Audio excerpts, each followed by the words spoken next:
जीवन में हमें अक्सर अपनी गलतियों और बीते हुए कार्यों का पछतावा होता है। हम खुद को सोचते हैं कि क्या होता अगर हमने वह कार्य नहीं किया होता या उस गलती को सुधार दिया होता। लेकिन क्या आपने कभी यह सोचा है कि बीता हुआ कल वापस लौटकर नहीं आता है? यहां हम एक छोटी लेकिन गहराई से सोचने वाली महात्मा बुद्ध की इस कहानी के माध्यम से देखेंगे कि हमें अपनी भूलों को भूलकर आगे बढ़ना चाहिए। महात्मा बुद्ध एक गांव में प्रवचन सुना रहे थे।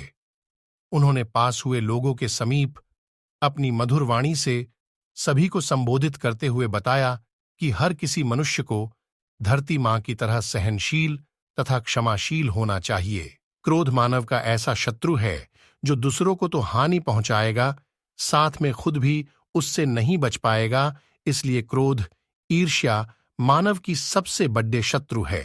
सभा में सभी लोग शांति से उनकी बात को ध्यानपूर्वक सुन रहे थे। तभी वहां उस सभा में एक अति क्रोधी व्यक्ति भी उपस्थित था।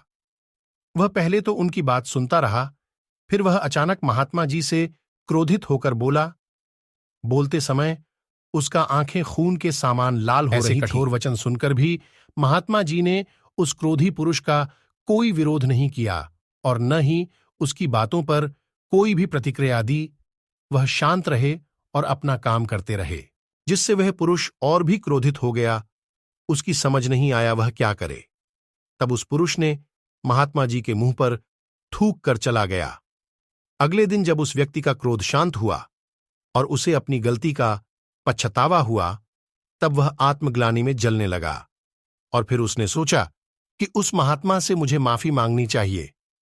वह महात्मा जी की खोज में उसी स्थान पर गया जहां महात्मा जी कल प्रवचन दे रहे थे, लेकिन महात्मा जी वहां कहां मिलने वाले थे। वह तो अपने शिष्यों के साथ अन्य किसी गांव की यात्रा पर निकल पड़े।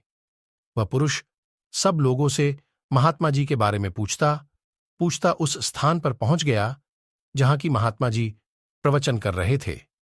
तब उस पुरुष को महात्मा जी के शिष्यों ने उसे उनके पास जाने से रोका, लेकिन महात्मा जी ने अपने शिष्यों को आदेश, जो हो गया सो हो गया। तुम्हें अपनी भूल का एहसास हुआ, यही सबसे बड़ी बात है। तुम अपनी गलती को मान लिए, सो तुम अब निर्मल हो गए हो। इसलिए कोई भी ग्लानि अपने मन में नहीं रखो। अपने आने वाले कल के बारे में विचार करो।